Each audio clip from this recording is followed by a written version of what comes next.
سورہ نساء آیت نمبر 25۔ آپ حضرات کے پاس پیج نمبر ہے 161، پارے کا پہلا پیج ہے۔ اعوذ باللہ من الشیطان الرجیم، بسم اللہ الرحمن الرحیم۔ ومن لم يستطع منكم طولا أن ينكح المحصنات المؤمنات فمما ملكت أيمانكم من فتياتكم المؤمنات والله أعلم بإيمانكم بعضكم من بعض فانكحوهن بإذن أهلهن وآتوهن أجورهن بالمعروف محصنات غير مسافحات ولا متخذات أخدان، فإذا أحصن فإن أتين بفاحشة فعليهن نصف ما على المحصنات من العذاب، ذلك لمن خشي العنة منكم وأن تصبروا خير لكم والله غفور رحيم۔ صدق اللہ العظیم۔ اللہم صل علی محمد النبی الأمی وعلی آلہ وسلم تسلیما کثیرا کثیرا۔ محترم سامعین کرام، اس آیت مبارکہ کا ترجمہ اللہ تبارک و تعالی شاہ فرماتے ہیں، وَمَن لَّمْ يَسْتَطِعْ مِنكُمْ طَوْلًا أَن يَنكِحَ الْمُحْصَنَاتِ الْمُؤْمِنَاتِ، اور جو شخص تم میں سے اس بات کی طاقت نہ رکھتا ہو کہ وہ آزاد مسلمان عورتوں سے نکاح کرے، فَمِمَّا مَلَكَتْ أَيْمَانُكُم مِّن فَتَيَاتِكُمُ الْمُؤْمِنَاتِ، تو تم آپس کی ایمان والی مومن لونڈیوں سے نکاح کر لو۔ واللہ اعلم بایمانکم، اور اللہ تبارک و تعالی تمہارے ایمان کو اچھی طرح جانتے ہیں۔ بعضکم من بعض، تم میں سے ایک دوسرے کے برابر ہو، آپس میں ایک دوسرے کے برابر ہو۔ فانکحوہن باذن اہلہن، تو تم نکاح کرو ان باندیوں سے ان کی مالکوں کی اجازت سے۔ وآتوہن اجورہن بالمعروف، اور تم ان کو ان کا مہر دو دستور اور قاعدے کے مطابق۔ محصنات غیر مسافحات ولا متخذات اخدان، اس طور پر کہ وہ پاک دامن ہوں اور غیر مسافحات، محض خواہش کو پورا کرنے والی نہ ہوں اور نہ ہی خفیہ طور پر دوستی کرنے والی ہوں۔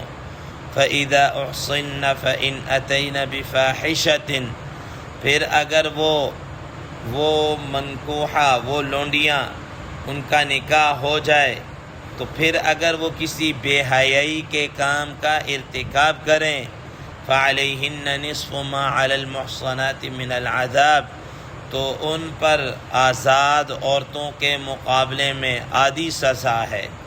ذَلِكَ لِمَنْ خَشِيَ الْعَنَتَ مِنْكُمْ، اور یہ ساری چیزیں اس شخص کے لیے ہے جو تم میں سے ڈر رکھتا ہو، زنا کا اندیشہ رکھتا ہو، خوف رکھتا ہو۔ وَأَن تَصْبِرُوا خَيْرٌ لَكُمْ، اور یہ کہ تم صبر کر لو تو یہ تمہارے لیے زیادہ بہتر ہے۔ واللہ غفور الرحیم، اور اللہ تبارک و تعالی بڑے بخشنے والے ہیں، بڑی رحمت والے ہیں۔ محترم سامعین کرام، ما قبل کی آیات میں ان محرمات کا ذکر کیا گیا جن سے نکاح کرنا حرام، پھر فرمایا کہ اس کے علاوہ ما بقیہ جو دیگر عورتیں ہیں ان سے نکاح تم کر سکتے ہو، ان سے نکاح کر سکتے ہو۔ اور نکاح کرنے کی کچھ شرائط یہ بیان کر دیں کہ نمبر 1 تم نے مہر دینا ہے، اور نمبر 2 نکاح کا مقصد تمہارا عفت اور پاک دامنی ہو، اور تیسرے نمبر پر یہ کہ کسی قسم کی صرف خواہش ہی کو پورا کرنا نہ ہو بلکہ اس کے حقوق کو بھی ادا کرنا ہے۔ اس کے ساتھ ساتھ اور دیگر بھی کچھ چیزیں اس کے ماقبل کی آیت مبارکہ کے اندر ذکر کر دی گئی۔ آج کی اس زیر دست آیت مبارکہ یہ خاص طور پر مومن باندیوں کے متعلق ہے، یا آپ یوں کہہ لی کہ ان لوگوں کے متعلق ہے جو کسی آزاد عورت کے ساتھ نکاح کرنے کی طاقت اور استطاعت نہ رکھتے ہوں، تو ان کو شریعت نے اجازت دی ہے کہ وہ کسی کی مملوکہ باندی کے ساتھ نکاح کر لیں، باندی کے ساتھ نکاح کر لیں۔ محترم سامعین کرام، آپ حضرات کو یہ بات بارہا مرتبہ بتائی جا چکی کہ یہ مملوکہ باندیاں یا غلام، اس کا تصور پہلے تھا، اسلام نے اس کو برقرار رکھا، ختم نہیں کیا، لیکن غلاموں کو آزاد کرنے کا اور ان کے ساتھ حسن سلوک کا اسلام نے از حد تاکید کی ہے، حد سے زیادہ تاکید کی ہے۔ لیکن چونکہ موجودہ زمانے کے اندر آج کل ان غلاموں کا اور باندیوں کا تصور نہیں ہے، انٹرنیشنل لا کے طور پر سب انسان کیا ہے، اپنے اپنے طور پر وہ آزاد ہیں، کوئی کسی کا غلام ہے نہ کوئی غلام ہے نہ رہ سکتا ہے۔ بہرحال تو فرمایا کہ ایسا آدمی جو خود سے نکاح کرنے کی، آزاد عورت کے ساتھ نکاح کرنے کی طاقت نہ رکھتا ہو تو اس کو چاہیے کہ وہ کسی مومن باندی سے کیا کر لے، نکاح کر لے۔ اب مومن باندی سے نکاح جب تب کیا جائے گا بِإِذْنِ أَهْلِهِنَّ، اس کے مالک کی اجازت سے، مالک اجازت دے دے تو وہ اس سے کیا کر سکتا ہے، نکاح کر سکتا ہے۔ اور چونکہ یہ جو مملوکہ باندی ہوتی ہے یہ اپنے آقا کی خدمت کے اندر ہوتی ہے، آقا اس سے جس طرح کی چاہے خدمت لے سکتا ہے، اس کے گھر کے کام کاج وہ کر سکتی ہے۔ اور یہ اگر یہ آدمی اس کے ساتھ نکاح کر لے گا تو نکاح کرنے کے اندر یہ بات ذہن نشین ہے کہ وہ اپنے آقا کی خدمت پر ہی مامور رہے گی، اس کا کام کرتی رہے گی، ٹھیک ہے نا۔ ہاں، جو اس کا موجودہ مالک ہوگا وہ اس سے گھریلو کام کاج تو لے سکتا ہے لیکن اس سے کسی اور طرح کا فائدہ نہیں اٹھا سکتا۔ اب جماع وغیرہ یا ہم بستری وغیرہ وہ آقا اس سے نہیں کر سکتا، گویا کہ اس نے یہ حق اب کسی اور کے کیا کر دیا ہے، سپرد کر دیا ہے، کسی اور کے سپرد کر دیا ہے۔ تو بہرحال فرمایا کہ یہ جو مومن باندیاں ہوں ان کے ساتھ تم نکاح کر سکتے ہو۔ آج کل چونکہ اس کا تصور نہیں ہے اس لیے ہم مزید اس کی ڈیٹیل کے اندر نہیں جائیں گے، ہم قرآن مجید کی آیت کا ترجمہ کر کے آگے بات کو بڑھاتے ہیں۔ واللہ اعلم بایمانکم، اور اللہ تبارک و تعالیٰ تمہارے ایمان کو اچھے طریقے سے جانتے ہیں۔ محترم سامعین کرام، ایمان کا معاملہ یہ دل کا معاملہ ہے، دل کے اندر ایمان ہے یا نہیں ہے یہ اللہ تبارک و تعالیٰ جانتے ہیں۔ اب آج کل کے اس دور میں ہمیں ضرورت نہیں ہے کہ ہم ایمان کے اور کفر کے سرٹیفکیٹ بانٹتے پھریں کہ یہ کافر، یہ مومن، یہ مسلمان، یہ واجب القتل، اس کی ہمیں کوئی ضرورت نہیں ہے۔ واللہ اعلم بایمانکم، اللہ تعالیٰ جانتا ہے تم میں سے کس کے اندر کتنا ایمان ہے۔ بظاہر ایک شخص بڑا خشوع خضوع کے ساتھ نماز بھی پڑھ رہا ہوگا، سب کچھ کر رہا ہوگا، لیکن اندر ایمان کی رمق نہیں ہے۔ چنانچہ آپ حضرات نے بارہا مرتبہ سنا رسول اللہ صلی اللہ تعالیٰ علیہ وسلم کے زمانے کے اندر منافقین کیا کہتے ہیں، جماعت تو بڑی دور کی بات ہے، وہ تو پہلی صف میں تکبیر اولیٰ کے ساتھ رسول اللہ صلی اللہ علیہ وسلم کے پیچھے نماز پڑھتے تھے۔ اب اس سے بڑھ کر بظاہر ایمان کی علامت کیا ہو سکتی ہے کہ تکبیر اولیٰ بھی ہے، مسجد نبوی بھی ہے، جس کی نماز ایک نماز کے لیے ہم لوگ کیا ہے تڑپتے ہیں، ٹھیک ہے نا۔ مسجد نبوی بھی ہے، رسول اللہ صلی اللہ علیہ وسلم کے اقتداء کے پیچھے تکبیر اولیٰ بھی ہے، لیکن کیا ہے، ایمان نام کی چیز ان کے اندر نہیں ہے۔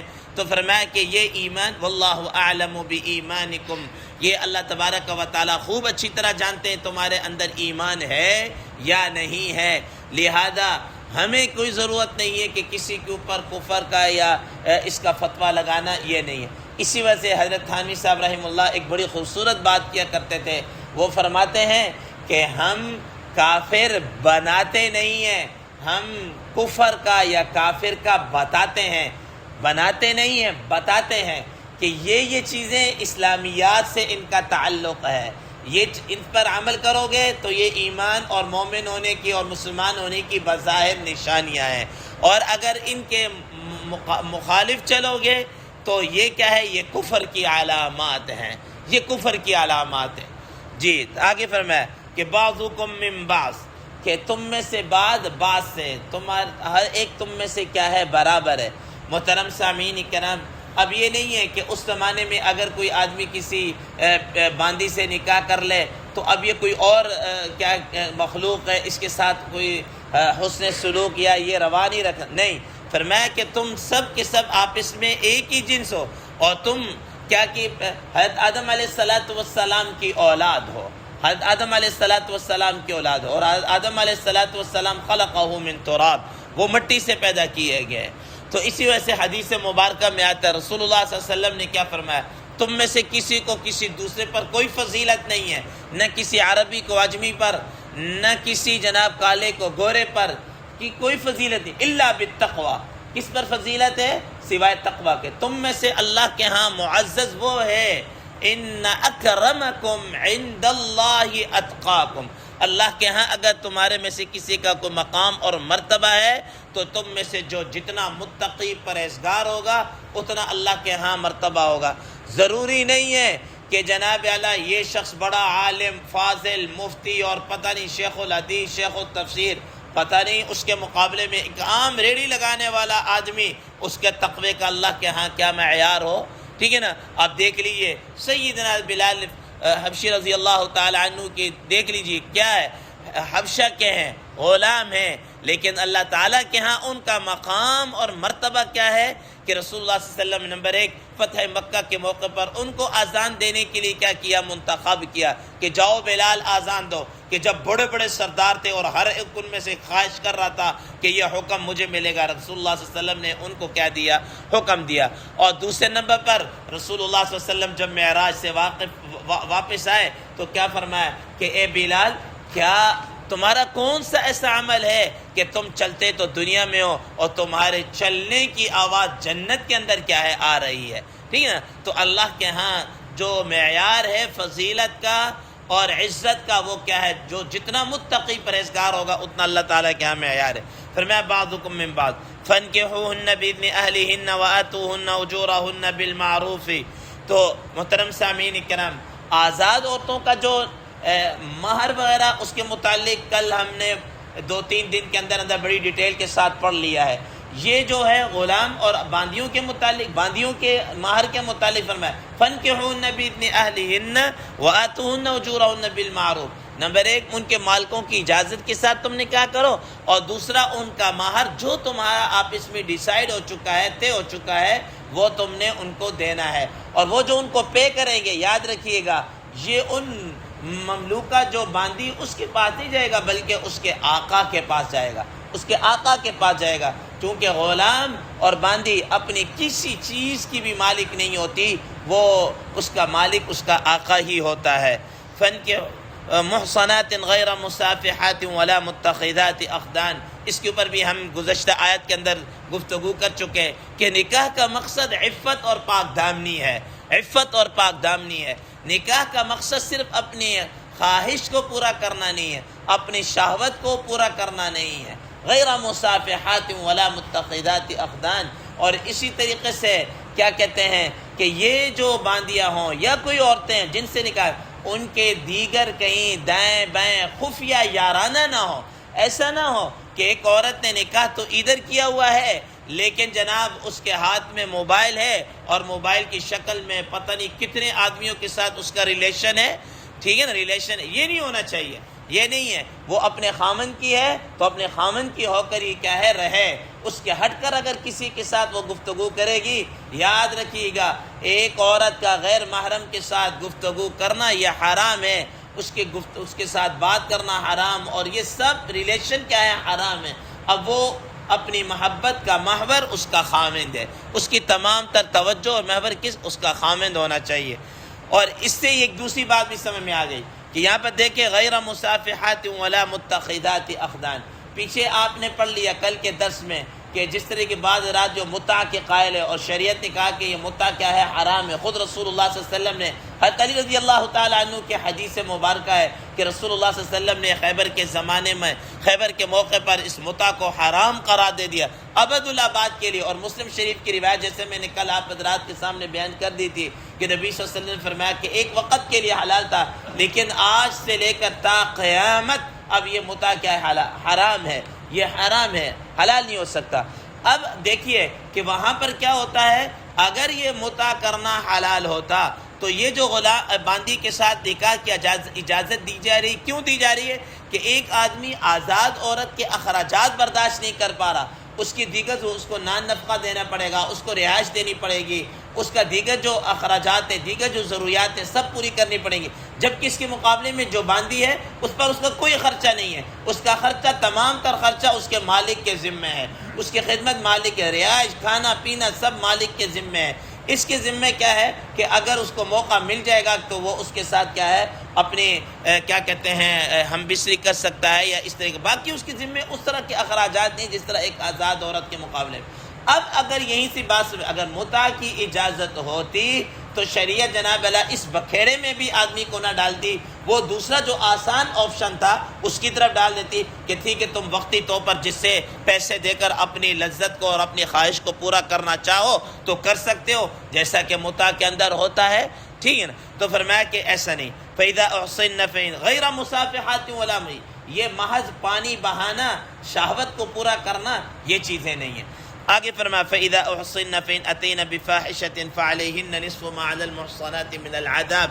اب اگر یہ مملوکہ باندیاں کسی بے حیائی کا ارتکاب کر لیں تو فرمایا ان کی جو سزا ہے وہ آزاد عورت کے مقابلے میں عادی ہے، غلام ہو یا باندی. یہ قرآن مجید کا اصول ہے کہ ان کی رقی، ان کی کیا کہتے ہیں، نعمت بھی پوری نہیں ہے تو ان پر آنے والی جنایت بھی کیا ہے، پوری نہیں ہے. لہذا اگر وہ کسی بے حیائی کا ارتکاب کر لیتے ہیں، چاہے وہ شادی شدہ ہوں یا غیر شادی شدہ ہوں، بہر صورت غلام ہو یا باندی ہو، اس بے حیائی کے ارتکاب سزا تو ملے گی، لیکن سزا ان کو کیا ہے، کوڑوں کی سزا دی جائے گی، 50 کوڑے ان کو ملے گی.